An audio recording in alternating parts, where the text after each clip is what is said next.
I texted in the family group chat, telling everyone that my flight would land at 1 p.m. and asking if someone could pick me up, since I was finally coming home after undergoing a risky surgery in another state and desperately hoped my family would be there for me. They told me to call an Uber. My own son, my daughter-in-law, after I just survived major heart surgery that gave me a 60% chance of seeing another Christmas. Can you imagine that kind of cold, calculated abandonment? But what they didn't know was that their betrayal would lead me directly into the arms of a man who would not only save my life again, but teach me how to truly live it and completely upend their entire world in the process. The flight lands at 1 p.m. Can someone pick me up? I stared at my phone. The group text to my family hung in digital silence for longer than it should have. My hand trembled slightly, whether from the medication or the raw anxiety, I couldn't tell anymore. The Cleveland airport bustled around me, a chaotic symphony of travelers rushing to warm reunions, while I sat there, utterly alone. It had been 3 weeks since the top doctors in Cleveland had operated on my heart, giving me that chilling 60% chance of seeing another Christmas.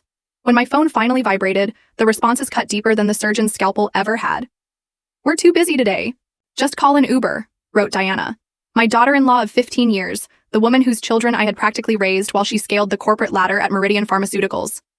And then, my son Philip, my only child. "Why don't you ever plan anything in advance, Mom?" I felt something crack inside me then. Not my recently repaired heart, but something far more vital, far more fragile. Just 23 days ago, I'd kissed my grandchildren goodbye before flying to Cleveland for an experimental surgery, telling everyone it was just a minor procedure to spare them worry. I'd faced the possibility of death alone in a strange city, signed waivers acknowledging unimaginable risks, and woken up in blinding pain with no family member's hand to hold. And now? Now I couldn't even get a simple ride home from the airport. My fingers hovered over the keyboard. I thought about telling them the truth. About the titanium device now keeping my heart chambers from collapsing. About the nights I'd lain awake listening to the woman in the next hospital bed sob in agony. About the sheer terror of nearly bleeding out on the operating table. Instead, I simply typed, "Okay." That single word, deceptively cheerful with its exclamation mark, concealed a seismic decision forming deep within me. For 67 years, I had been the supporter, the helper, the one who relentlessly set aside her own needs. Widowed at 49, I'd poured everything I had into supporting Philip through law school, babysitting my grandchildren 4 days a week, and even contributing a staggering $80,000 toward the down payment on their house. My reward for a lifetime of devotion, an Uber suggestion, and a curt reprimand. With hands steadier than they'd been moments before, I opened another text thread, one with Dr. E. Harrison Wells, the renowned cardiologist who had initially consulted on my case before I'd been referred to Cleveland. We'd developed an unexpected friendship during those preliminary appointments. His kind eyes and attentive manner, a stark contrast to the clinical detachment I'd expected from someone of his stature, had truly stood out. "Harrison," I typed, using his first name as he'd insisted, though it still felt presumptuous. "I know you're in Switzerland for your son's birthday, but I just landed in Atlanta after my surgery in Cleveland. Having some transportation issues. Don't worry, I'll figure something out. Hope the celebration is wonderful." I sent it without expecting a response.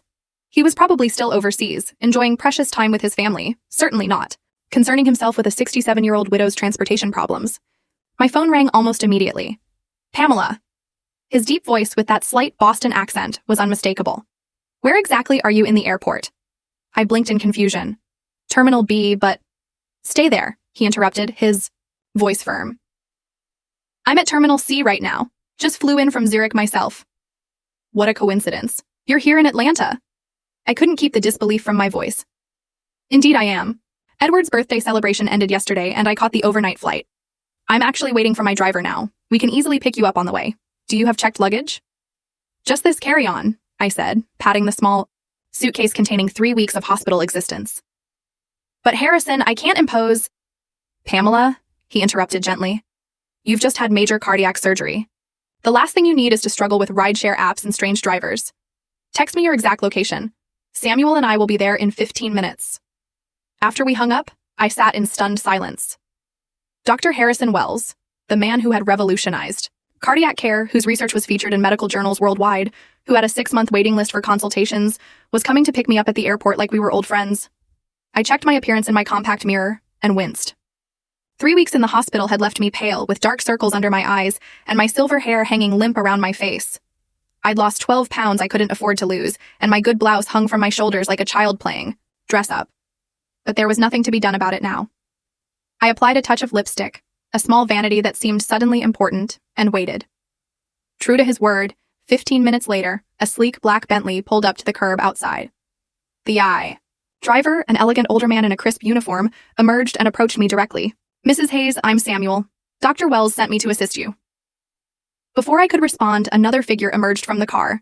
Tall, distinguished, with silver hair and those penetrating blue eyes that somehow managed to be both authoritative and kind. Harrison Wells wore a casual but impeccably tailored outfit that probably cost more than my monthly pension. "Pamela," he said warmly, taking my hand in both of his. "I've been wondering how the surgery went. Cleveland General has an excellent team, but I've been concerned." The genuine care in his voice nearly undid me after the coldness from my own family. To my horror, I felt tears threatening.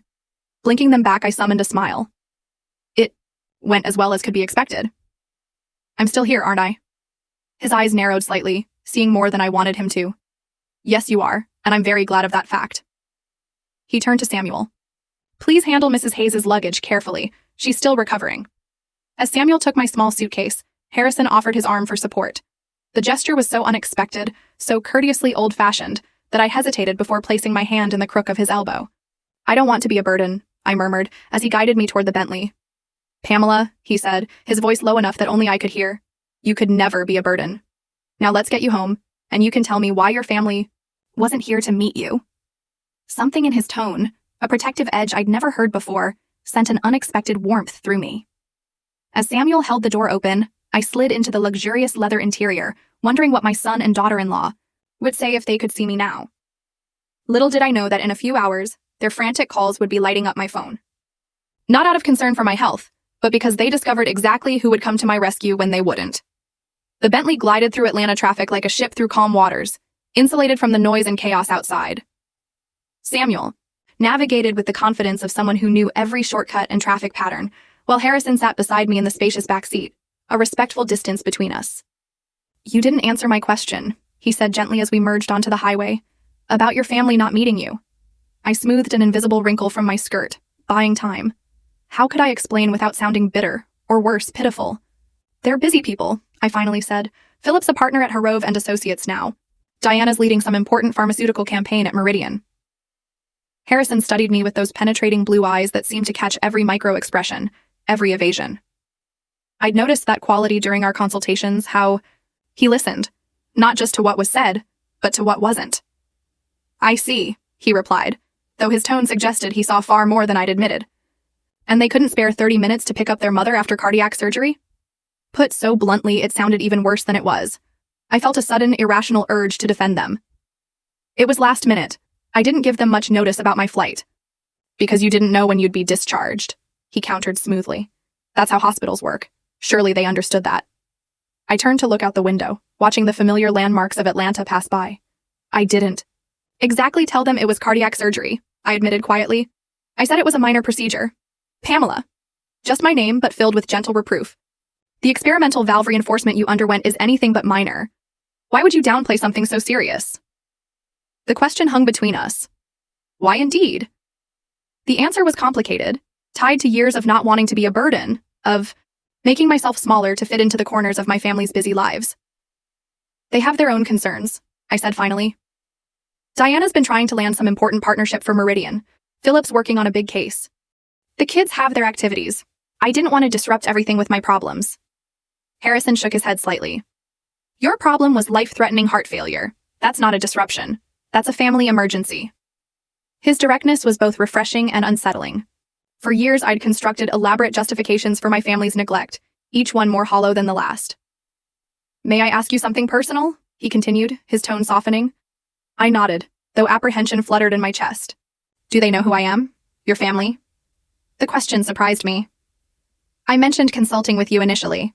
Yes, Diana was quite interested, actually." I hesitated, remembering her sudden attention when I'd mentioned Harrison's name.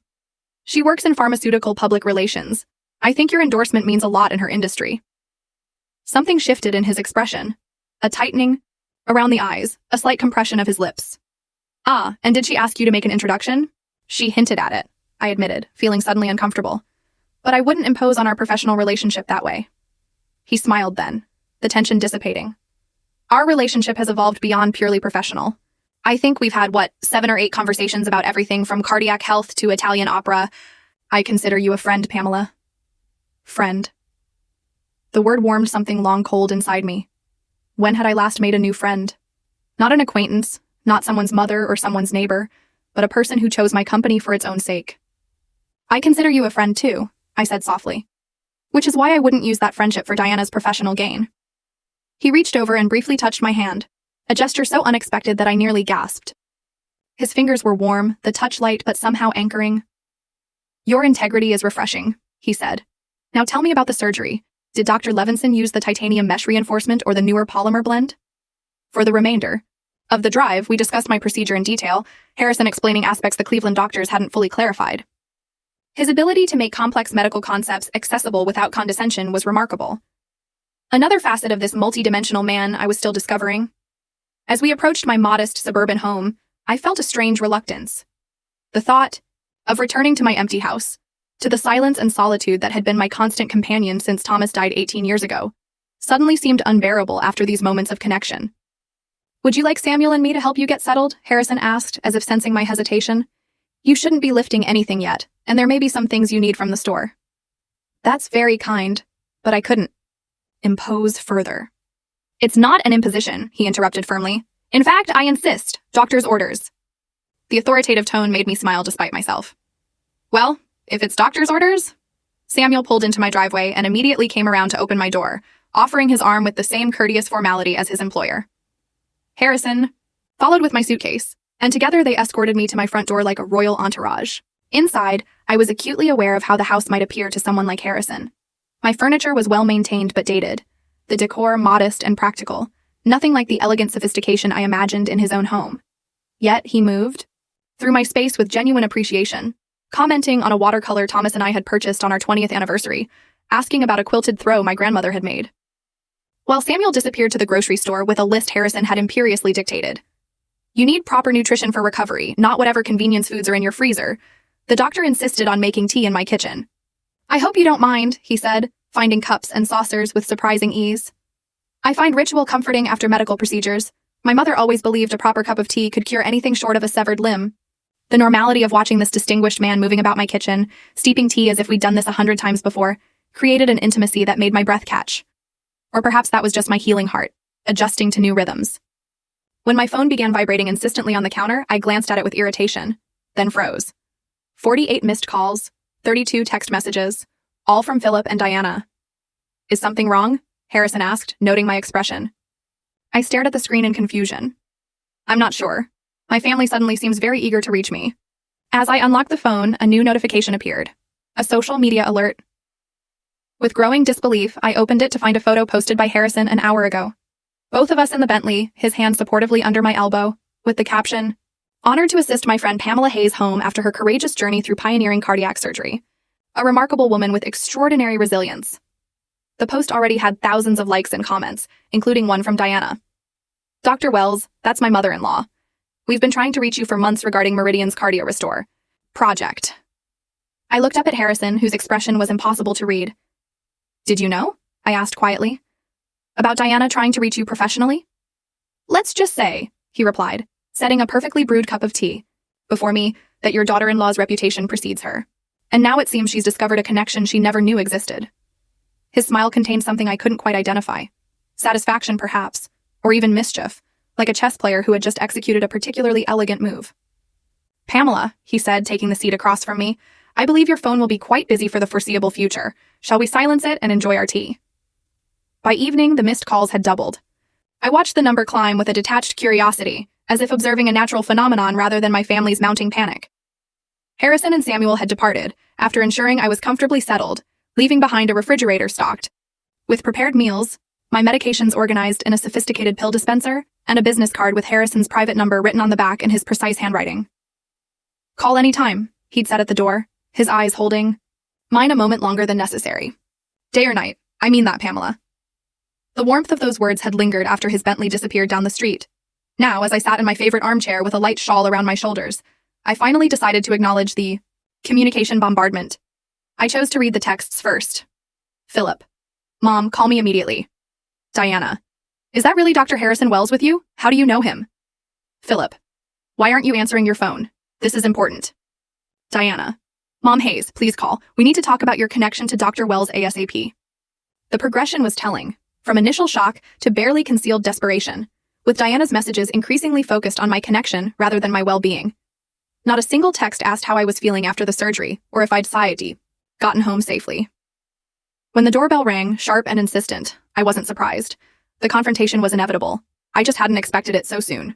I opened the door to find Philip and Diana on my porch, both still in their work clothes, their expressions a study in controlled agitation. Diana's perfectly highlighted hair and immaculate makeup couldn't conceal the calculation behind her eyes, while Philip's forced smile did little to mask his tension. "Mom," he exclaimed with manufactured concern, "we've been trying to reach you for hours. Why didn't you call us back?" "I was resting," I replied simply, stepping aside to let them enter. "Doctor's orders, after cardiac surgery." Diana's head snapped up. "Cardiac surgery? You said it was a minor procedure." "Did I?" I moved slowly back to my armchair, leaving them to follow. "Well, it was minor in that I survived it." The sarcasm was unlike me, and Philip noticed immediately. His brow furrowed as he took in the pill dispenser on the coffee table, the medical documents neatly stacked beside it. "Mom, what's really going on? First you downplay some surgery, then you appear on social media with Harrison Wells of all people." I settled into my chair, adjusting my shawl with deliberate calm. "I had experimental cardiac valve reinforcement surgery.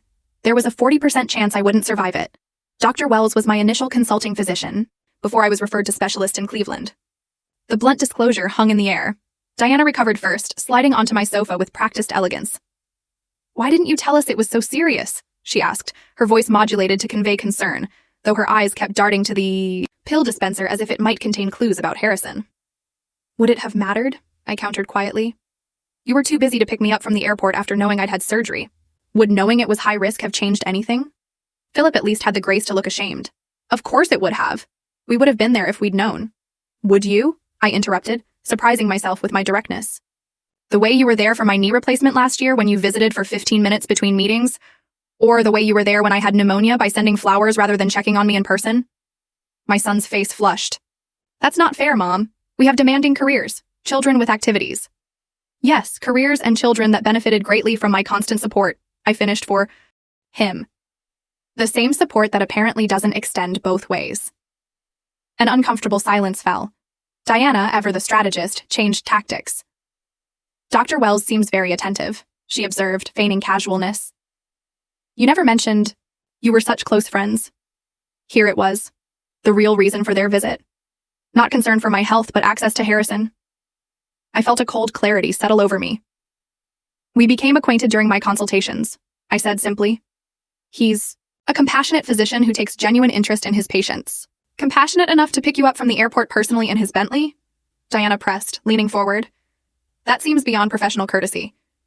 Perhaps he simply recognized that I needed assistance when my own family did not." The words were quiet, but landed with precision. Philip shifted uncomfortably. "Mom, about the airport. We should have been there. I'm sorry." His apology, while seemingly sincere, came far too late, and for transparent reasons. I merely nodded in acknowledgement. "So," Diana continued, unable to contain herself any longer, "how well do you know Dr. Wells exactly? His endorsement could transform Meridian's new cardiovascular drug program. I've been trying to reach him for months."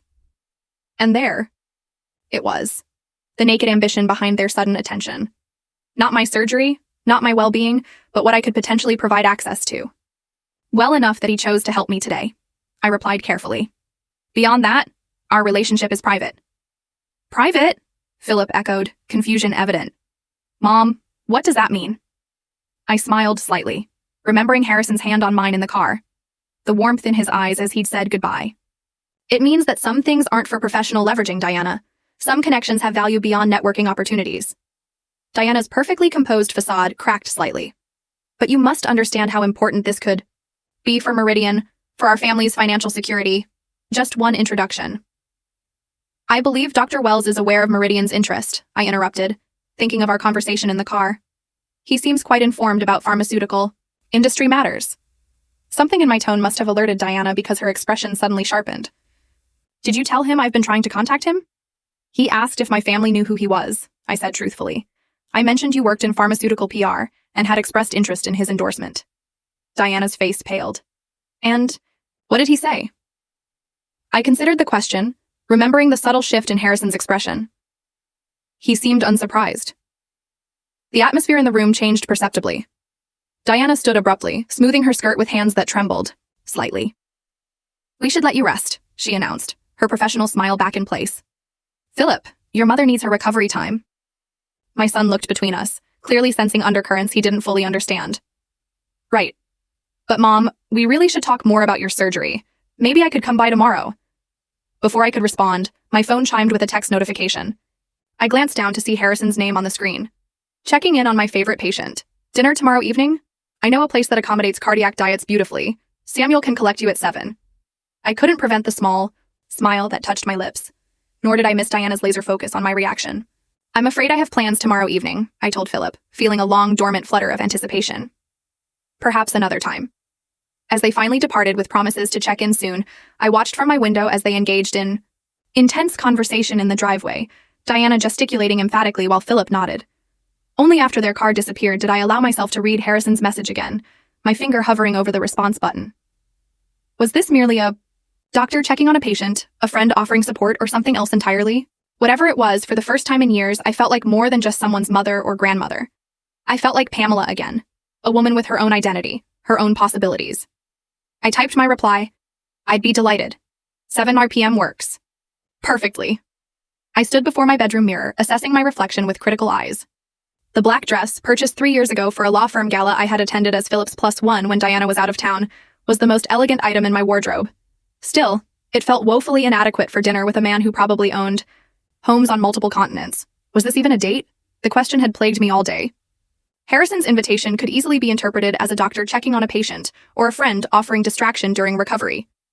Yet something in his manner, in the way his gaze had lingered when we parted, suggested possibilities I'd long ago filed away as no longer relevant to my life.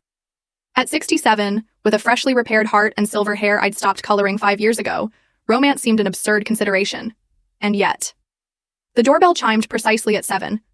I took a steadying breath, applied a final touch of the coral lipstick that Thomas had always said brought out the warmth in my complexion, and made my way to the door.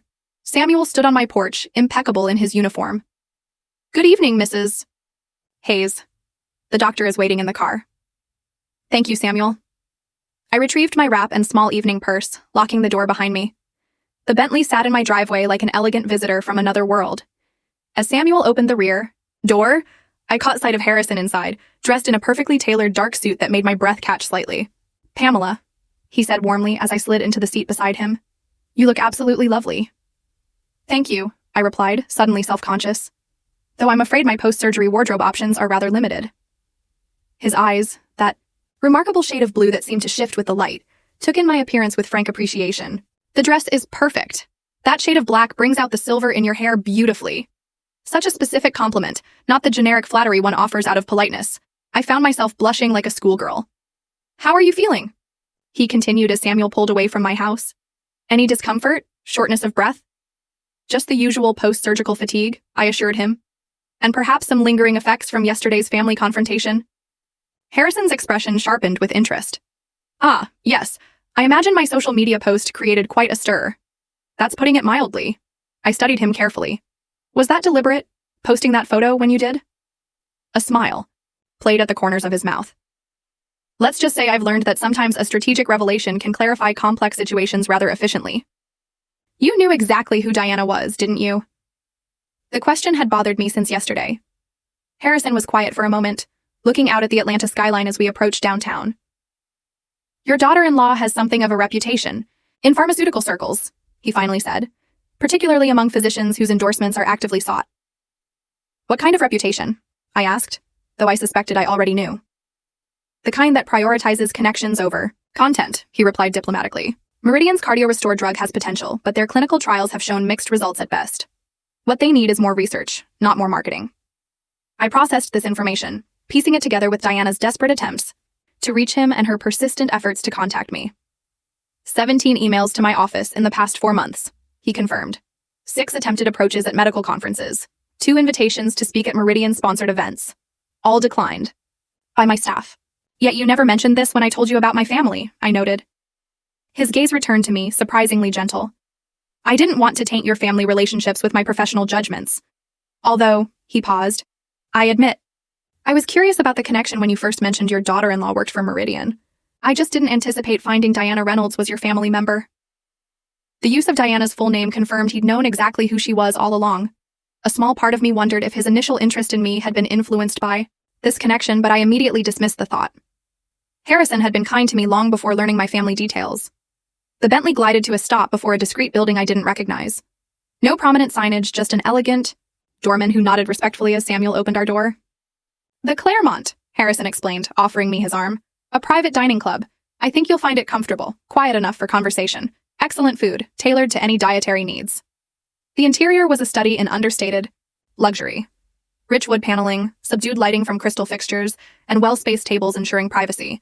The maitre d' greeted Harrison by name, leading us to a secluded corner table with views of the Atlanta skyline, now glittering with evening lights. Dr. Wells, so wonderful to have you back. Mrs. Hayes, welcome to the Claremont. I noted, with interest, that no explanation of my relationship to Harrison seemed necessary. Was I assumed to be a patient? A colleague? Something else entirely? Once seated, Harrison ordered for both of us with a confidence that should have felt presumptuous, but somehow didn't. A selection of heart-healthy options that still managed to sound delicious, paired with a non-alcoholic sparkling beverage that arrived in champagne flutes. To new beginnings, he said, raising his glass, and unexpected connections. I touched my glass to his, studying the distinguished face across from me. At what my daughter-in-law would call a mature 70, Harrison Wells bore his age with the confidence of a man who had accomplished much and regretted little. The lines around his eyes spoke of both laughter and concentration, his hands of skilled work and precise movements. May I ask you something personal? I ventured after we'd begun our first course. Of course. Why did you respond to my text yesterday? You must have dozens of patients with far more serious conditions than mine. He considered the question thoughtfully. Do you know what attracted me to cardiology, Pamela? The apparent non sequitur caught me off guard. No, I don't. The heart is remarkable, resilient, yet vulnerable. Constantly adapting, utterly essential, yet often taken for granted. His gaze held mine. In my 40 years of practice, I've found that people with the strongest hearts, physically speaking, are not always those with the most meaningful lives. And those with damaged hearts often possess the greatest capacity for genuine connection. And which category do I fall into? I asked, my voice softer than intended. You, he replied without hesitation, are that rare case of physical vulnerability and emotional strength coexisting in perfect balance. From our first meeting, I sensed you carried others' burdens without complaint, gave without expectation of return. Yet yesterday, seeing how your family responded to your needs, he paused. Let's just say professional interest evolved into personal concern. I'm not looking for pity, I said quickly. Pity? He looked genuinely surprised. Pamela, what I feel for you is the furthest thing from pity imaginable. The intensity in his eyes made me look away, focusing instead on the glittering city beyond the window. After Thomas died, I'd packed away certain expectations along with his clothes. Romance, partnership, the particular joy of being truly seen by another person. To feel those possibilities stirring again was both exhilarating and terrifying. Tell me about your son, I said, deliberately changing the subject. The one whose birthday you attended in Switzerland.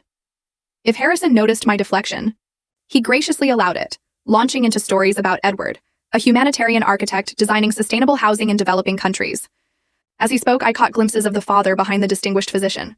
Proud, supportive, deeply invested in his child's happiness without attempting to control his choices. So different from my own relationship with Philip, where my support had always been expected but rarely acknowledged, my opinion solicited only when convenient. You know, Harrison said as we finished our main course, Edward asked about you when I mentioned I was meeting you for dinner tonight. This surprised me. He asked about me, but he doesn't even know me. But I may have mentioned you in a few of our conversations over the past months. A hint of self-consciousness crossed his features. He says, I speak about you differently than my other patients. Differently? How? I asked, my heart suddenly beating a little faster, and not due to my cardiac condition. Harrison's phone chimed before he could answer. He glanced at it with an apologetic smile that quickly transformed into a frown. Is something wrong? I asked. Possibly, he replied, his expression concerned. It's from my office. A patient having complications. He hesitated. Pamela, I hate to cut our evening short, but you need to go. I finished for him. Of course, your patients need you. Relief and regret mingled in his expression. Samuel will see you home safely. May I call you tomorrow? I'd like that, I said, surprised by my own boldness. As he rose to leave, Harrison did something unexpected. He leaned down and pressed a gentle kiss to my cheek, his hand lightly touching my shoulder. This evening meant a great deal. To me, he said quietly. More than I can properly express with a medical emergency waiting. But we'll continue our conversation very soon. After he departed, I sat momentarily stunned, my fingertips touching the spot where his lips had brushed my skin. Samuel appeared discreetly at my side a few minutes later. Dr. Wells asked me to ensure you enjoy dessert before taking you home, Mrs. Hayes. He specifically recommended the creme brulee. It's heart-healthy, apparently. I smiled at this small, thoughtful detail, Harrison making sure I didn't feel abandoned despite his necessary departure. As I savored the delicate dessert, my phone chimed with a text notification. Expecting Harrison, I was surprised to see Diana's name instead. Just heard Dr. Wells had to leave Claremont for emergency. Didn't know you were dining there? Tonight. We need to talk about your relationship with him. It's crucial for Meridian's future. Breakfast tomorrow. I set the phone down slowly. Appetite suddenly diminished. How had Diana known where I was dining? Who had told her about Harrison's departure? The evening that had felt like a magical departure from my ordinary life suddenly seemed more complicated, threaded with agendas, and surveillance I didn't fully understand. As Samuel drove me home later, I gazed out at the night-darkened streets, wondering exactly what I had stumbled into, and whether my newly repaired heart was strong enough to handle whatever came next. Diana arrived at my house the next morning with a designer coffee carrier and a pink bakery box, her version of a peace offering. Her Meridian Pharmaceuticals identification badge still hung around her neck, suggesting this visit was sandwiched between professional obligations rather than a priority in itself. Cranberry orange scones, she announced, setting the box on my kitchen counter. Your favorite. I accepted the coffee she handed me. Decaf. At least she'd remembered that much about my post-surgery restrictions. Thank you. Though, I don't recall agreeing to breakfast. Her smile faltered slightly. I thought after our last conversation we could use a fresh start. Family supporting family, right? Family supporting family. The irony was almost painful.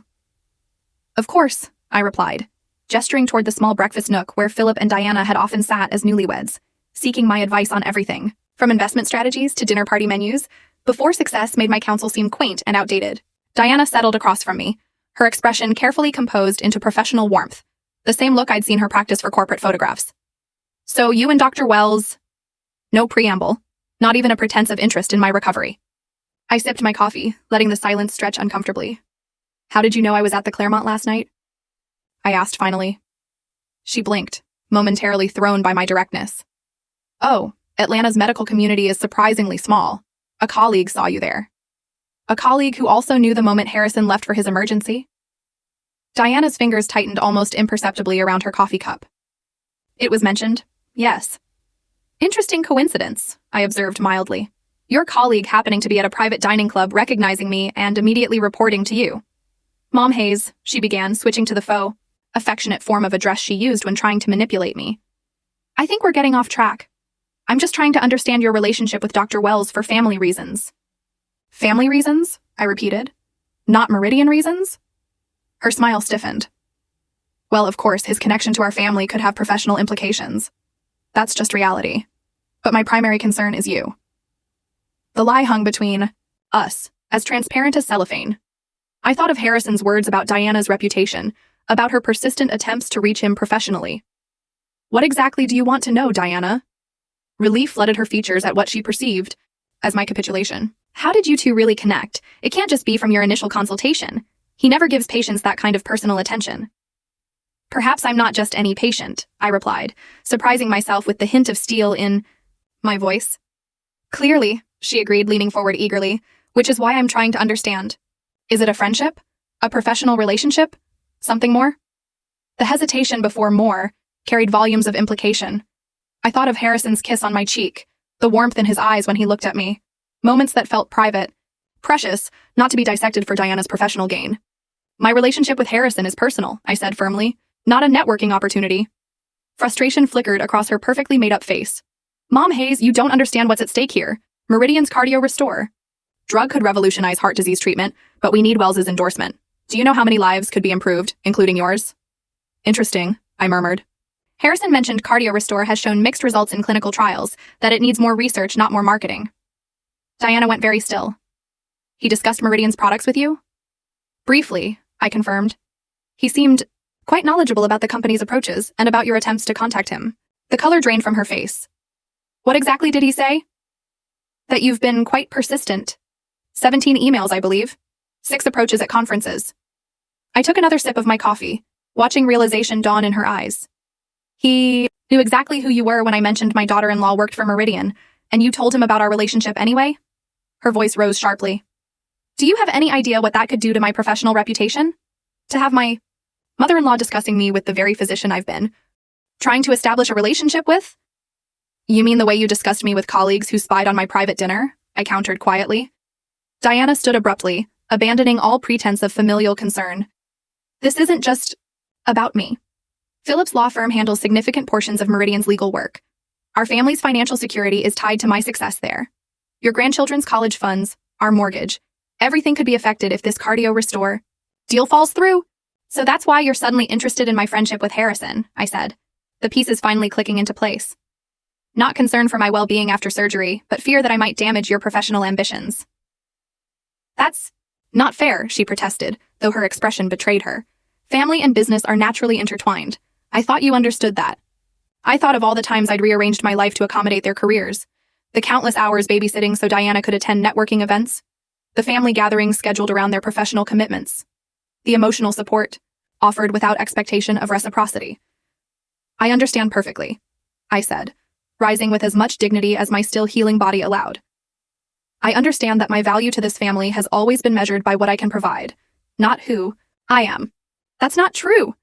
But her denial lacked conviction. We appreciate everything you do. Everything I do, I echoed. Not who I am. There's a difference, Diana. My phone chimed from the counter. Harrison's distinctive tone. Diana's gaze darted toward it immediately, naked calculation replacing her previous dismay.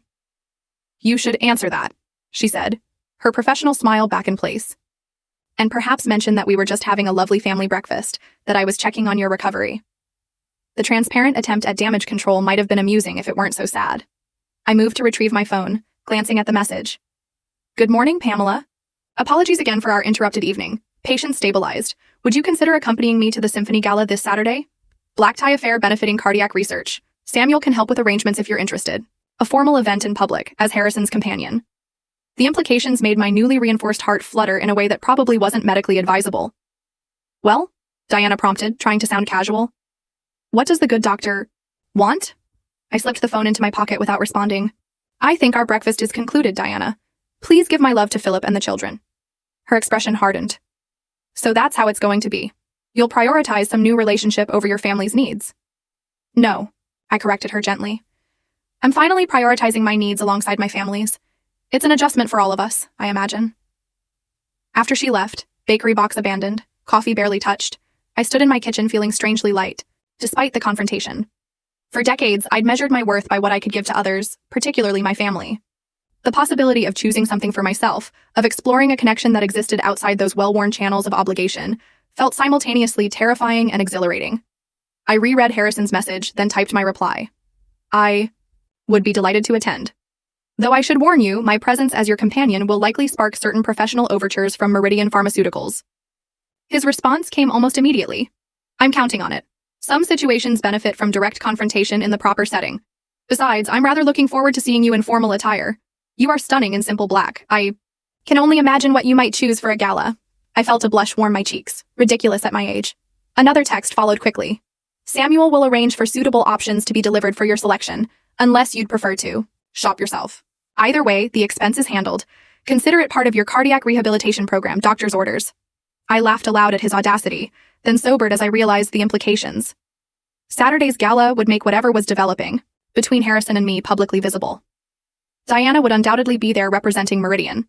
The pharmaceutical world would note Harrison Wells arriving with an unknown woman, a woman connected to Diana Reynolds, who had been unsuccessfully pursuing his professional attention for months. I was stepping onto a stage I hadn't chosen, becoming a player in a drama whose full script I didn't possess. Yet despite the uncertainty, I felt more alive than I had in years. My finger hovered over the keyboard momentarily before I typed, I'll accept Samuel's assistance with the attire options, but Harrison, I need to understand. Is this invitation personal or strategic? His reply made my breath catch. Both. But the personal far outweighs the strategic. The gala merely provides a convenient setting for addressing several matters simultaneously. Most importantly, the pleasure of your company. As I set the phone down, I caught my reflection in the kitchen window, cheeks flushed, eyes bright, looking years younger than the woman who had flown to Cleveland for surgery just weeks ago. Whatever game was being played between Harrison and Meridian, I was no longer merely a pawn. I was becoming a queen on this chessboard, with moves and power all my own, and Saturday night would be my opening gambit. Too matronly, I murmured, turning away from my reflection in the full-length mirror. The navy blue gown with its conservative neckline and elbow-length sleeves made me look exactly what I was, a 67-year-old grandmother dressing appropriately for her age. Samuel, seated patiently in the corner of my bedroom, nodded in agreement. Perhaps the next option, Mrs. Hayes. When Harrison had mentioned suitable options, I'd envisioned a few dresses delivered for my consideration. Instead, Samuel had arrived with what appeared to be an entire boutique's worth of evening wear, a professional stylist named Margot, and a makeup artist introduced simply as Enz. Dr. Wells was quite specific about ensuring you had adequate choices. Samuel had explained, his British understatement somehow making the extravagance seem perfectly reasonable. Now, stepping out of the rejected navy gown, I allowed Margot to help me into the next selection, an emerald green silk that caught the light with a subtle shimmer. This, Margot declared with professional confidence, is the one. I turned toward the mirror and barely recognized the woman staring back. The dress wasn't revealing in the conventional sense, no plunging neckline or daring slits, but its sophisticated cut and rich color transformed my silver hair from merely aging to striking. The draping fabric skimmed over my post-surgery frame with elegant forgiveness. The color brings out your eyes, Enz observed, approaching with her formidable array of makeup brushes. We'll keep the makeup classic, but with definition. You have remarkable bone structure. At my age, that's a polite way of saying I've lost facial fat, I replied dryly. Enz smiled. At your age, Mrs. Hayes, it's a genetic blessing many younger women would envy. Now please sit. As she worked, applying layers of products with artistic precision, I contemplated the surreal nature of my situation. 3 weeks ago, I'd been in a hospital bed, uncertain if I would survive. Now I was being prepared like Cinderella for a ball with a distinguished cardiologist playing the role of unlikely fairy godmother. May I ask a personal question, Samuel? I ventured as Enz focused on my eye makeup. Of course, Mrs. Hayes. His tone remained professionally neutral. Has Dr. Wells ever sent you to assist other patients this way? A barely perceptible pause. Dr. Wells has always shown exceptional concern for his patients' comfort. That doesn't quite answer my question, I noted. This time, Samuel's hesitation was more pronounced. Dr. Wells values his privacy, as I'm sure you understand. I do, I conceded. But I find myself in an unusual situation, attending a major social event with a man I barely know, yet who has shown extraordinary interest in my welfare. It's natural to wonder where I stand. Samuel's expression softened slightly. Without violating confidence, Mrs. Hayes, I can say that in 15 years of service, I have never seen the doctor take such a personal interest in a patient's well-being. Nor have I been dispatched with a styling team and specific instructions about ensuring someone feels, as he put it, as extraordinary as she truly is. The simple statement warmed me more than any flowery declaration could have. Before I could respond, Enz declared her work complete and turned my chair toward the mirror. The woman looking back at me was still unmistakably 67, with lines earned through decades of laughter and worry, but she was also undeniably elegant. Her silver hair swept into a sophisticated updo, her makeup enhancing rather than masking her features. One final touch, Margot said, approaching with a velvet box. Dr. Wells selected these himself. Inside lay a pair of teardrop emerald earrings, simple yet unmistakably valuable, suspended from delicate platinum settings. I couldn't possibly, I began. Dr. Wells anticipated your objection, Samuel interjected smoothly. He asked me to assure you these are merely on loan from the jeweler for the evening, though he did mention they could become a gift if you found them pleasing. The thoughtfulness of the gesture, providing luxury without presumption or pressure, touched me deeply. Harrison had somehow intuited both my discomfort with extravagance and my desire to feel beautiful again after weeks of medical indignities. When the doorbell rang precisely at 7, I felt a flutter of nerves that had nothing to do with my cardiac condition. Samuel excused himself to answer, while Margot made final adjustments to my dress. Remember, she instructed, small steps in these heels, shoulders back, chin slightly lifted. You are not apologizing for occupying space, Mrs. Hayes. You are claiming it. Claiming space. After decades of making myself smaller to accommodate others, the concept felt revolutionary. I descended my modest staircase to find Harrison waiting, in my living room, resplendent in a perfectly tailored tuxedo that made him look like he'd stepped from the pages of a luxury magazine. When he turned and saw me, the expression that crossed his face, a mixture of appreciation and something deeper, more personal, made every minute of the afternoon's preparations worthwhile. Pamela, he said softly, approaching to take both my hands in his. You look absolutely breathtaking. The team you sent worked minor miracles, I demurred. No, he corrected gently. They merely enhanced what was already there. His gaze held mine with an intensity that made my carefully applied makeup feel suddenly warm. The emeralds were the right choice. They bring out the remarkable green in your eyes. They're beautiful, I acknowledged, though far too generous for a simple loan. A smile played at the corners of his mouth. We'll discuss their status later. For now, he offered his arm with old-world courtesy. Shall we make our entrance?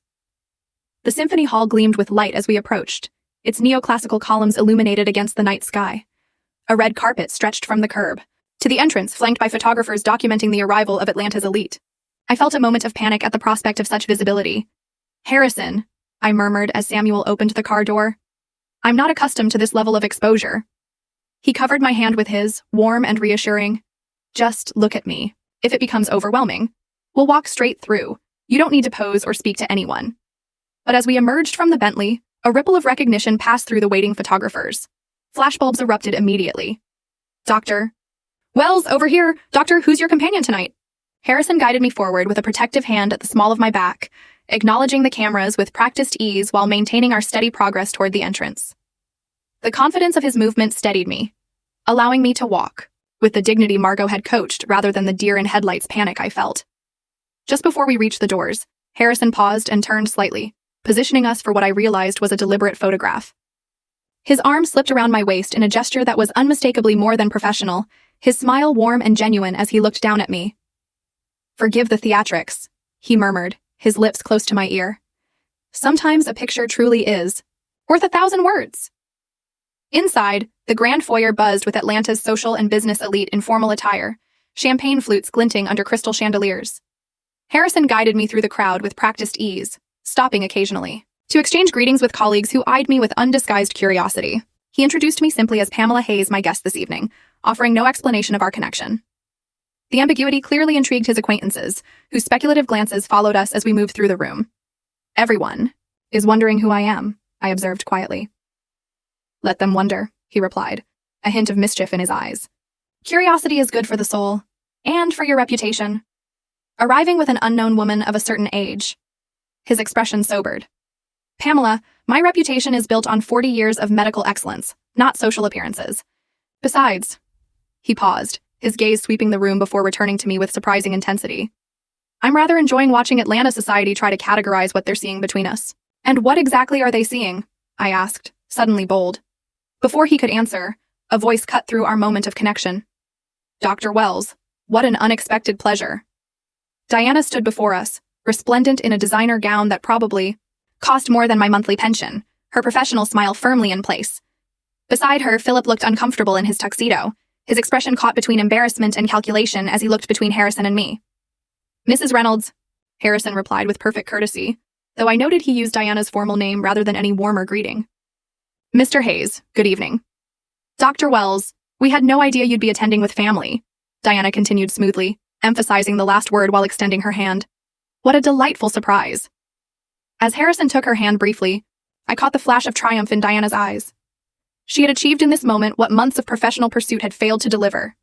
Direct contact with Harrison Wells, with the added leverage of family connection.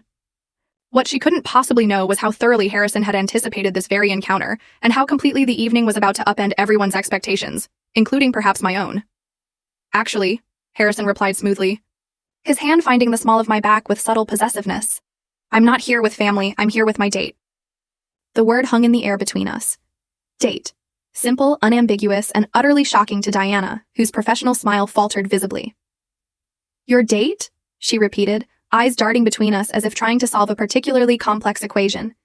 Yes, Harrison confirmed, his tone pleasantly conversational, despite the small bomb he just detonated. Pamela and I have been getting to know each other over the past weeks. When I learned she was recovering from cardiac surgery, it seemed the perfect opportunity to invite her to an event benefiting heart research. Philip stared at me as if I'd suddenly sprouted wings. Mom, you never mentioned you were dating Dr. Wells. There are many things I don't mention, Philip, I replied, finding unexpected confidence in Harrison's steady presence beside me. My personal life being foremost among them. Diana recovered quickly, her PR training reasserting itself. Well, this is simply wonderful. Family connections becoming personal connections. She turned her megawatt smile on. Harrison. Dr. Wells, I've been hoping for an opportunity to discuss Meridian's Cardio Restore program with you, Perhaps we could— Mrs. Reynolds, Harrison interrupted with impeccable politeness. I make it a policy not to discuss business at charitable events. I'm sure you understand. Of course, Diana backpedaled smoothly. Though his family now— We're not family, Mrs. Reynolds, Harrison corrected, his tone remaining pleasant, but taking on a subtle edge. I am enjoying a personal relationship with Pamela. That relationship does not extend to professional connections with her relatives. The brutal clarity of his boundary setting left Diana momentarily speechless, a condition I'd rarely witnessed in my ambitious daughter-in-law. Philip, ever the attorney, attempted to salvage the increasingly awkward exchange. Dr. Wells, we're simply surprised by this development. My mother has been through a serious medical procedure, and we're naturally concerned about her well-being. Are you? Harrison asked mildly. I understood you were too busy to collect her from the airport following that procedure.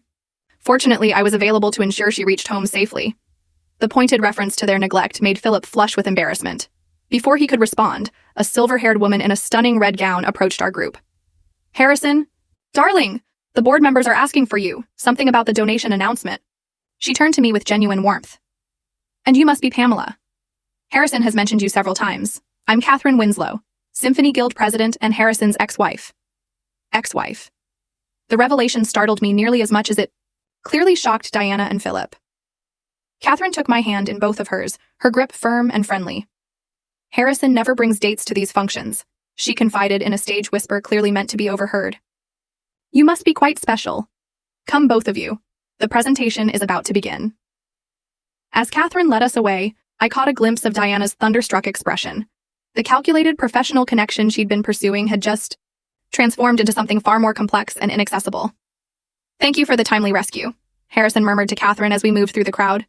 30 years of marriage taught me to recognize your "save me from this conversation" expression, she replied with a wink in my direction. Besides, I was dying to meet the woman who finally coaxed you out of your self-imposed social hibernation. Catherine, Harrison warned, though his tone held affection rather than annoyance. Oh, hush. Pamela deserves to know she's dealing with a confirmed workaholic whose last actual date was sometime during the Obama administration. Catherine squeezed my arm conspiratorially. Though, I must say, if anyone could tempt him back into society, I'm not surprised it's someone with your obvious intelligence and style. We reached the main ballroom where round tables surrounded a central stage draped with the symphony's insignia. Catherine directed us to a front table where place cards indicated we would be seated with several distinguished-looking couples, board members and major donors. Harrison explained as he held my chair. Catherine always ensures I'm surrounded by people who can write substantial checks for cardiac research. Strategically seated, I observed, rather like our encounter with Diana and Philip just now. Harrison's eyes met mine, appreciation for my perception evident. You noticed that wasn't entirely coincidental. I suspected as much when you mentioned direct confrontation in the proper setting in your text. I arranged my emerald silk carefully as I sat, though I admit I didn't anticipate your ex-wife's involvement. Catherine and I have been divorced for 12 years, but we remain close friends and allies. She chairs several medical charities I support. He took the seat beside me, his voice lowering, and she was quite intrigued when I mentioned meeting someone who had captured my interest. The casual acknowledgement that he had discussed me with his ex-wife sent a flutter through my chest that had nothing to do with my cardiac condition. So, this evening has been choreographed. From the beginning, I said, trying to process the layers of intention behind what I thought was a simple charity event. Not choreographed, he corrected. Strategically anticipated. Diana Reynolds has been attempting to manipulate a connection to me through professional channels for months. Learning of your relationship to her created an opportunity to address that situation definitively, while simultaneously enjoying an evening with a woman whose company I've come to value greatly. The honesty of his explanation was oddly reassuring. Harrison wasn't playing games. He was simply accustomed to operating several moves ahead in both his professional and personal life. And your declaration that I'm your date, I asked. Was that also strategic? His expression softened, the calculated poise giving way to something more vulnerable. That was entirely sincere, though I should have perhaps discussed the terminology with you first. I'm not objecting, I clarified, surprising myself with my boldness, merely clarifying. The smile that spread across his face then, genuine, warm, almost boyish in its pleasure, transformed his distinguished features into something far more approachable. In that case, he said, reaching to take my hand under the cover of the tablecloth, allow me to formally request the pleasure of considering this our first official date, Pamela Hayes. Before I could respond, the lights dimmed and Catherine took the stage, welcoming guests to the Symphony's annual cardiac research benefit. I left my hand in Harrison's as she spoke, his thumb tracing small circles on my palm in a gesture that felt startlingly intimate in the darkened ballroom. When the presentation concluded and dinner was served, conversation at our table flowed easily among Atlanta's elite. To my surprise, I found myself not an awkward outsider, but welcomed into discussions about arts funding, medical research, and even global politics. Harrison frequently drew me into conversations, valuing my opinions in a way that made me realize how long it had been since anyone had truly listened to my thoughts on matters beyond family logistics. Between courses, I excused myself to visit the ladies' room. As I was refreshing my lipstick at the marble vanity, Diana appeared beside me, her expression carefully composed. "Quite an evening you're having," she observed, reapplying her own makeup with practiced precision. "Dr. Wells seems quite attentive." "Yes," I agreed simply, offering nothing more. "Mom Hayes," she began, switching to the familiar address she used when attempting to establish connection. "I hope you understand the position this puts us in professionally. My relationship with Meridian is complicated, and having my mother-in-law dating a key industry influencer creates certain expectations." I turned to face her directly. "Diana, let me be very clear. My personal life is not a networking opportunity. Harrison has already established his boundaries regarding your professional interests. I suggest you respect them." She blinked, clearly unused to such direct opposition from me. "I'm just trying to navigate a delicate situation. Surely you can understand that." "What I understand," I replied, maintaining eye contact, "is that for years, my value to this family has been measured by what I could provide. Childcare, financial support, emotional labor. Now that I've developed a connection that exists entirely outside those parameters, your primary concern is how to leverage it for your benefit." Color rose in her cheeks. "That's unfair. We care about you." "Do you?" I interrupted gently. "When was the last time you asked about my recovery, my pain levels, my medication schedule? When was the last time you visited just to see how I was feeling rather than to discuss Harrison?" Her silence was answer enough. "I'm not angry." "Diana," I continued, softening my tone, "I'm just finally recognizing patterns I've enabled for too long. Whatever develops between Harrison and me is separate from my relationship with you and Philip. I hope you can respect that distinction." As I turned to leave, Diana's voice stopped me, smaller and more genuine than I'd heard in years. "He really likes you, doesn't he? It's not just, you're older, less polished, not the type of woman you'd expect to see with someone like him." I supplied without rancor. She had the grace to look embarrassed. "I didn't mean." "Yes, you did, and it's all right." I adjusted my emerald earring, remembering Harrison's appreciative gaze earlier. Sometimes the most valuable things aren't obvious at first glance. In medicine, in business, and in relationships. I returned to the table to find Harrison, in conversation with the symphony conductor about cardiac rhythms and musical time signatures. A discussion so perfectly aligned with both their interests that I couldn't help but smile. He looked up as I approached, his expression brightening in a way that made my heart flutter in defiance of all cardiac wisdom. As he rose to hold my chair, his hand brushed mine with deliberate intent. "Everything all right?" he murmured. "Better than all right," I replied, realizing with sudden clarity that it was true. "I think I'm finally learning to claim my space." The symphony's performance washed over me in waves of sound and emotion. Tchaikovsky's Romeo and Juliet, with its soaring themes of love battling against all odds. I'd attended concerts with Thomas in this very hall years ago. But tonight, the music resonated differently, vibrating with new possibilities I'd long ago filed away as no longer relevant to my life. Harrison sat beside me, his profile noble in the dim light, one hand resting lightly on the armrest between us. Occasionally, his fingers would brush mine. Not by accident, I was certain, but with deliberate intent. Each small contact sent awareness shimmering through me, a sensation both exhilarating and terrifying. At 67, when the final crescendo faded and the hall erupted in applause, he leaned close, his breath warm against my ear. "The reception continues in the grand atrium. There will be dancing. Would you care to join, or would that be too taxing after your surgery?" My cardiologist cleared me for light exercise, I replied with newfound boldness. "I believe a waltz qualifies." His smile, private, intimate, meant only for me, crinkled the corners of his eyes in a way that made him look younger and more approachable. "Then may I have the honor of this dance, Pamela Hayes?" The grand atrium had been transformed during the concert. Its marble floors cleared for dancing, a small orchestra positioned on a raised platform at one end.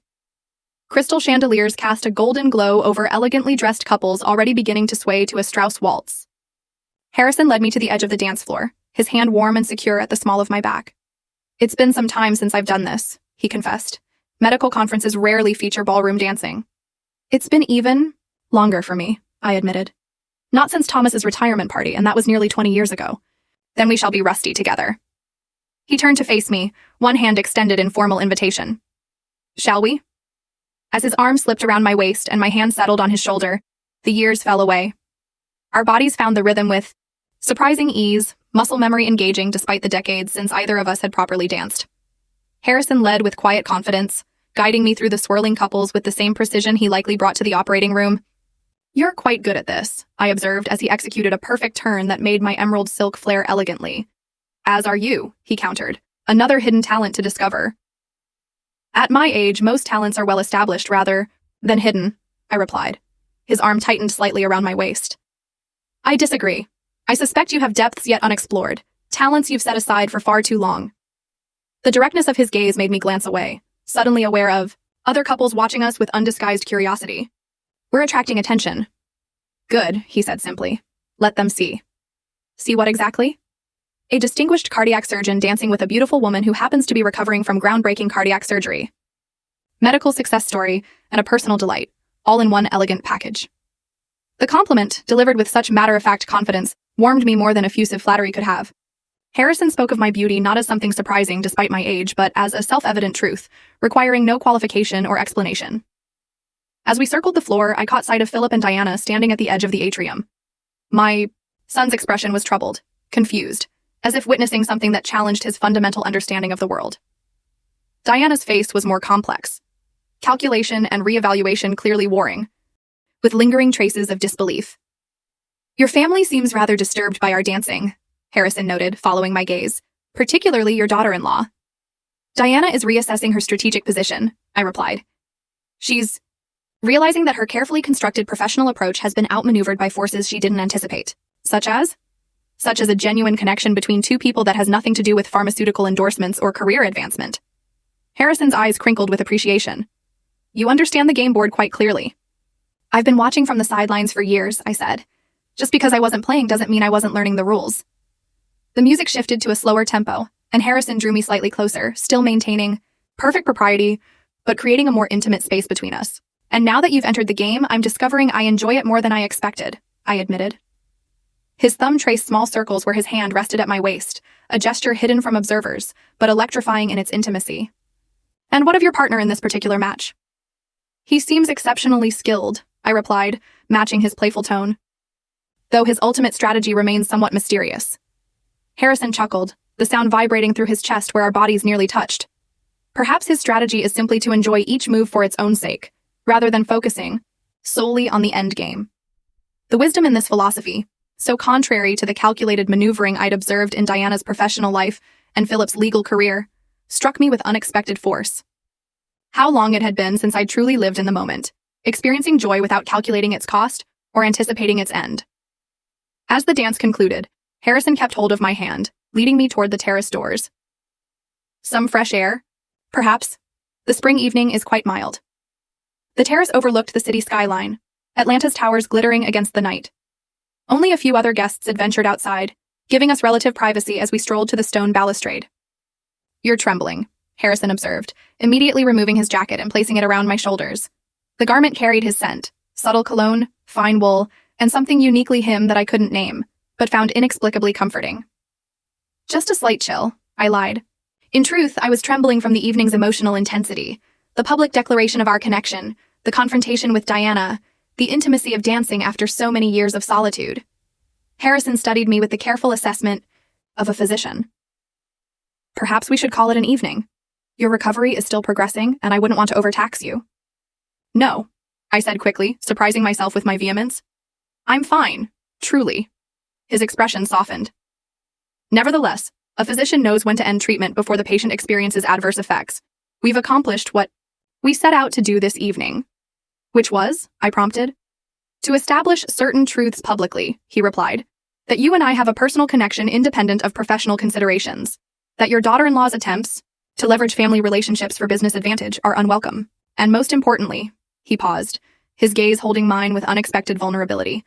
That a distinguished widow and a workaholic surgeon might find unexpected companionship in their so-called twilight years.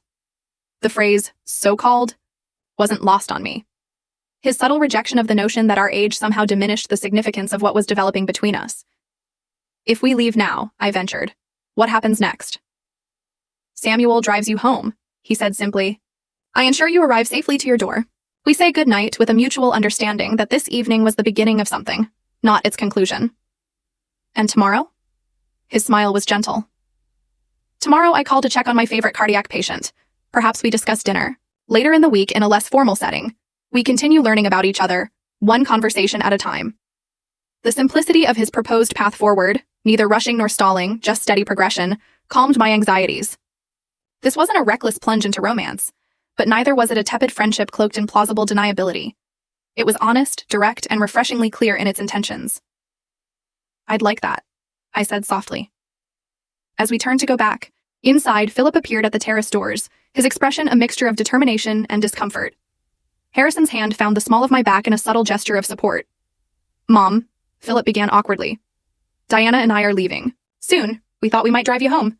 The offer was transparently strategic, an attempt to separate me from Harrison, to reassert family connection over this new relationship they hadn't anticipated and clearly didn't understand.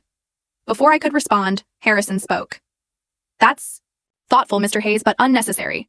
Samuel is waiting to drive Pamela home whenever she's ready to leave. She's my mother, Philip countered, an edge entering his voice. Surely family takes precedence over whatever this is. The dismissive wave, encompassing Harrison and me, ignited something long dormant within me. Not just anger, but a fierce protective instinct toward this fragile new connection. I wasn't willing to surrender to my son's discomfort. Philip, I said, my voice steady and clear. Harrison is my date this evening, and he will see me home. Please give my regards to Diana. My son stared at me as if I'd suddenly started speaking a foreign language. Mom, be reasonable, you hardly know this man. I'm 67 years old, I replied calmly. I believe I'm capable of deciding who escorts me home from a social event. And my heart is functioning quite well, thank you, both literally and figuratively. I softened my tone slightly. I appreciate your concern, Philip, but I'm not asking for permission or approval. I'm informing you of my decision. As Philip retreated in confused defeat, Harrison's hand squeezed, mine gently. Pamela Hayes, he murmured. You are remarkable. Under the starlit Atlanta sky, wrapped in his jacket and my newfound assertiveness, I finally began to believe it might be true. Samuel drove in comfortable silence as streetlights cast rhythmic patterns across the Bentley's interior. Harrison sat beside me, not touching, but close enough that I could feel the warmth radiating from him. The evening's emotions, exhilaration, anxiety, defiance, hope, had left me simultaneously exhausted and more alert than I'd felt in years. Penny for your thoughts, Harrison said softly, as we turned onto my quiet suburban street. I'm so not sure they're worth that much, I replied with a small smile, just processing everything that happened tonight. Any regrets? His question held genuine concern rather than insecurity. I considered carefully before answering. Only that I didn't stand up to Philip sooner. Years sooner, perhaps? Harrison nodded thoughtfully. Family dynamics calcify over time. Breaking established patterns requires tremendous courage. Is that what I did tonight? Break patterns? Spectacularly so. His smile was warm with approval. You reclaimed your autonomy in full view of Atlanta society. As Samuel pulled into my driveway, I noticed a light on in my living room that had definitely been off when we left. Harrison noticed my sudden tension. Is something wrong? Someone's in my house, I said quietly. The light wasn't on when we left. Harrison's expression shifted instantly to protective alert. Samuel, wait here. Call security. If we're not out in 5 minutes. He turned to me. Do you have any idea who it might be? Philip has a key, I replied.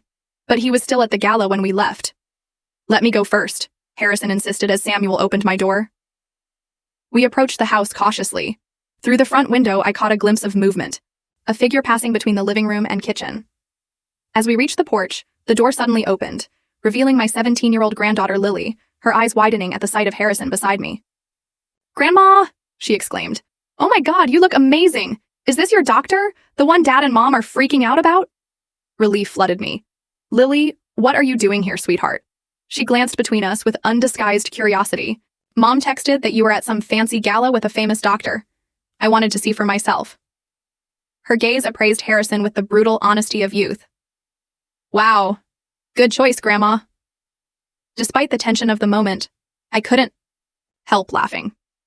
Lily, this is Dr. Harrison Wells. Harrison, my granddaughter, Lily. Harrison extended his hand with the same formal courtesy he'd shown any adult. A pleasure to meet you, Lily. Your grandmother speaks very highly of you. So, you guys are like Dating? Lily asked bluntly, leading us into the living room where I discovered she'd made herself comfortable with homework spread across my coffee table and a half-eaten sandwich on a plate. We're getting to know each other, I replied carefully. Lily flopped onto the sofa with teenage grace. That's code for dating, Grandma. It's cool. You deserve someone. Nice after being alone forever. The casual assessment of my long widowhood stung slightly, though I knew she meant well. Harrison seated himself in the armchair across from Lily, his posture relaxed but attentive. How did you get here, Lily? I asked. And do your parents know where you are? She shrugged, the universal teenage gesture of dismissal. I Ubered. And no, they don't know. They've been texting me crazy stuff all night about you and some doctor, and I got worried they were being weird. And controlling like usual. Weird and controlling, Harrison echoed, one eyebrow raised. Yeah, you know, like how they never visited Grandma in the hospital and then wouldn't pick her up at the airport, but now they're suddenly super interested in her welfare because she knows someone important. Lily made air quotes around welfare with adolescent sarcasm. I'm 17, not stupid. I can recognize hypocrisy. I glanced at Harrison, whose expression remained neutral, though his eyes held a glint of admiration for my granddaughter's perceptiveness. Well, I appreciate your concern, Lily, I said gently. Showing up unannounced isn't the answer. Your parents will be worried. They're still at that gala thing, she countered. They won't even notice I'm gone until they get home, and I was planning to Uber back before then. Harrison cleared his throat. Perhaps Samuel could drive you home when you're ready. Much safer than rideshare services at this hour. Lily's eyes widened. You have a driver? Like an actual chauffeur? Samuel is more than a driver, Harrison corrected. But yes, he's waiting outside and would be happy to ensure you reach home safely. That's actually pretty cool, Lily admitted. But before I go, can I ask you something, Dr. Wells? Of course. Are you serious about my grandma? Because she's been lonely for like forever, even though she never complains. And if you're just being nice to her because of her heart thing or because of whatever weird business stuff Mom is trying to do, that would really suck. The directness of the question, so lacking in the polite circumlocutions of adult conversation, left me momentarily speechless. Harrison, however, didn't hesitate. I'm entirely serious about my interest in your grandmother, he replied, with matching directness. Her medical condition brought us together initially, but our connection has nothing to do with her heart thing, as you put it, nor with your mother's professional ambitions. Lily studied him with the intense scrutiny only teenagers can muster. Okay, but just so you know, if you hurt her, I know people who can hack your medical files and give you a fake diagnosis of something embarrassing. Lily, I gasped.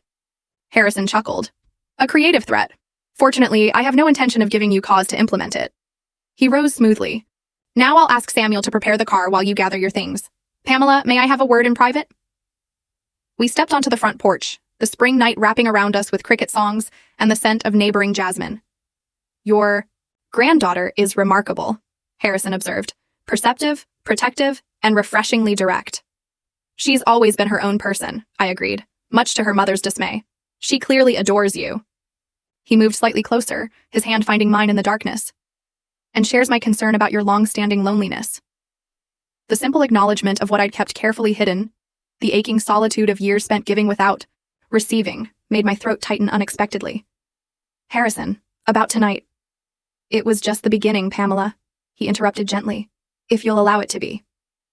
In the soft porch light, his face held none of the calculation or strategy that had characterized parts of our evening. Just openness, warmth, and something that looked remarkably like hope. I'd like that, I said softly. But my family situation is complicated. As you've seen, Philip and Diana won't simply accept this. Whatever this is becoming, they don't need to accept it, he replied. They only need to respect it. And you? A realization struck me suddenly. You knew, didn't you, from the beginning about Diana's professional pursuit of you about my family's neglect? You orchestrated tonight deliberately. Harrison didn't deny it. I recognized patterns that concerned me. Your family's reaction to your surgery. Diana's persistent attempts to leverage connections rather than rely on scientific merit. When these patterns intersected, I saw an opportunity to address both simultaneously. By using me as a chess piece? The question held no accusation, merely curiosity. No, he corrected firmly. By offering you the chance to reclaim your position on the board, as a queen rather than a pawn. The choice to accept that opportunity was entirely yours. Before I could respond, the front door opened and Lily emerged, backpack slung over one shoulder. Your driver is super nice, Dr. Wells, she announced. He offered to stop for ice cream on the way home, which is basically the fastest way to become my favorite person ever. Harrison smiled. Samuel has excellent judgment about ice cream and many other matters. As he escorted Lily to the waiting Bentley, I watched from the porch, struck by how natural he seemed interacting with my teenage granddaughter, neither condescending nor trying too hard to seem cool, just treating her with the same respectful attention he showed to adults. When he returned, he stood at the bottom of the porch steps, looking up at me with an expression that made my heart flutter in defiance of all cardiac wisdom. "I should go," he said, though his tone suggested reluctance. "You need rest after an eventful evening." "Yes," I agreed, equally reluctant. He ascended 2 steps, reducing but not eliminating the height difference between us. "May I call you tomorrow? I'd like that." Another step bringing us almost eye to eye. "And perhaps dinner later this week. Something quieter than tonight's extravaganza." "That sounds lovely." His hand reached up to gently touch my cheek, the contact sending warmth spreading through me. "Pamela Hayes, you have thoroughly captivated me." Then, with exquisite gentleness, he leaned forward and pressed his lips to mine. A kiss so tender and respectful, yet unmistakably romantic that it took my breath away. It lasted only moments, but in those moments, 18 years of widowhood seemed to evaporate like morning mist. When he drew back, his eyes searched mine, with a question. I answered by placing my hand over his, where it still rested against my cheek. "Good night, Harrison," I whispered. "Thank you for a remarkable evening." "The first of many, I hope," he replied, his voice carrying the same slight roughness I felt in my own. As the Bentley disappeared down my quiet street, I remained on the porch, fingers lightly touching my lips, where the sensation of his kiss lingered. At 67, with a surgically reinforced heart and decades of putting others' needs before my own, I had somehow stumbled into a second chance at romance. The question now was whether I had the courage to embrace it fully, and weather the family storm that would inevitably follow. 3 weeks after the gala, I sat in my garden, morning sunlight warming my shoulders as I read the latest medical journal Harrison had recommended. My phone chimed with a text notification, Diana requesting a family dinner that evening at their home. The carefully worded message concluded with, "We need to discuss recent developments as a family." I've smiled slightly at the corporate phrasing. In the weeks since the symphony event, my relationship with Harrison had evolved with a pace that felt simultaneously measured and exhilarating. Quiet dinners at out-of-the-way restaurants, long conversations on my porch swing, a Sunday drive to the mountains where he'd held my hand as we walked a gentle trail, attentive to my still recovering stamina. Each encounter had deepened our connection while revealing new facets of the distinguished doctor. His dry wit, his passion for classical music, his surprising knowledge of poetry. 2 nights ago, our goodnight kiss had lingered beyond propriety, his arms drawing me close with a hunger that matched my own awakening desire. "Is this too fast?" he'd whispered against my hair. "Too much?" "No," I'd replied, surprised by my own certainty. "It's exactly right." Now, facing Diana's summons, I felt oddly calm. Whatever family discussion she had planned, I was no longer the accommodating mother-in-law, desperate for inclusion at any cost. I texted back, "I'll be there at 7. Is there something specific we need to discuss?" Her reply came quickly. "Just family matters. Philip is concerned about recent changes in your life." Translation. They were staging an intervention about Harrison. I dressed carefully that evening, choosing a sleek pantsuit and a deep teal that Harrison had admired during our last dinner. The woman in the mirror looked remarkably different from the pale, uncertain figure who had landed at Atlanta Airport just weeks ago. For years, Philip and Diana's suburban Tudor-style home projected success and stability. Perfect landscaping, luxury vehicles in the circular driveway, tasteful lighting illuminating architectural features. I'd contributed significantly to the down payment, a fact everyone politely avoided mentioning at family gatherings. Lily opened the door before I could ring the bell, her face lighting up. "Grandma, you look amazing." "Thank you, sweetheart." I hugged her, noting the suspicious absence of her younger brother. "Where's Tyler?" "Sleep over at Jason's," she replied, rolling her eyes. They didn't want him here for the serious family discussion, as if he's not part of the family. Interesting. So this was indeed the intervention I'd suspected. Diana appeared in the foyer, her hostess smile firmly in place. "Pamela, you're right on time. We're having drinks on the patio." The formal use of my first name rather than Mom Hayes signaled the evening's serious intent. I followed her through the house I'd visited hundreds of times, suddenly feeling like a guest rather than family. Philip stood at the elaborate outdoor bar, mixing drinks with forced casualness. "Mom, you look, well, very youthful." "Thank you," I replied simply. Happiness agrees with me, apparently. An uncomfortable silence followed as Philip handed me a glass of white wine. Diana shot him a look that clearly communicated, "Your turn," prompting him to clear his throat awkwardly. "Mom, we wanted to talk with you about recent developments." "You mean Harrison?" I stated directly, seeing no point in pretending. "Yes." Philip seemed relieved at my directness. We're concerned about how quickly this relationship is progressing. You barely know him. Actually, I know him quite well, I corrected gently. We've spent considerable time together over the past weeks. That's exactly our point, Diana interjected, her professional smile still in place, though tension showed around her eyes. It's all happening so fast.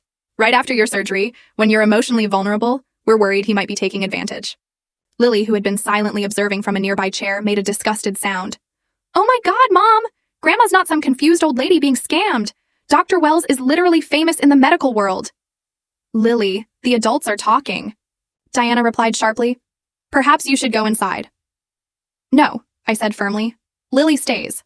This concerns her too, as she's demonstrated more insight into my well-being than either of you lately. Philip looked wounded. Mom, that's not fair. We've always had your best interests at heart. Have you? I asked quietly. When you couldn't spare 30 minutes to pick me up from the airport after cardiac surgery? When you visited me exactly twice in the past month, both times to discuss Harrison rather than my recovery? We've been busy with work commitments. As you've been for years, I interrupted gently. While I rearrange my life repeatedly to accommodate your needs, babysitting on short notice, contributing financially to this very house, being available whenever called upon, but never expecting the same consideration. The blunt assessment hung in the air. Diana recovered first, shifting strategies. Pamela, we value everything you've done for this family. We just don't want to see you hurt by someone who might have complex motivations. You mean someone who might be using me to avoid professional entanglements with Meridian Pharmaceuticals? I asked mildly. Diana flushed. That's not exactly what you're implying, I continued. Because you can't imagine Harrison being genuinely interested in me for myself. You assume he must have ulterior motives. It hasn't occurred to you that perhaps he values qualities beyond youth and professional utility. Philip said his drink down harder than necessary. Mom, be reasonable. He's a world-famous physician with incredible influence. I'm what, Philip? I asked when he hesitated. Old, unaccomplished, unworthy of genuine interest from someone distinguished? I didn't say that. You didn't have to. It's been implied in every concerned comment, every surprised glance, every attempt to protect me from a relationship you find implausible. Lily moved to sit beside me, her teenage solidarity unexpectedly touching. Grandma has been alone since Grandpa died, like my entire life. Why can't you just be happy she found someone nice? Diana's expression softened slightly at her daughter's question. Lily, adult relationships are complicated. Sometimes people have agendas that aren't immediately obvious, like trying to use your mother-in-law's new boyfriend for business connections. Lily countered with teenage bluntness. Lily, Diana gasped. What? It's true. I heard you telling Dad that if Grandma would just leverage her relationship properly, it could open doors at Meridian that have been closed for months. Lily's air quotes perfectly mimicked her mother's speech patterns. Philip looked mortified. That was a private conversation. In the kitchen during breakfast, Lily pointed out, not exactly classified information. I felt a curious calm despite the uncomfortable revelations.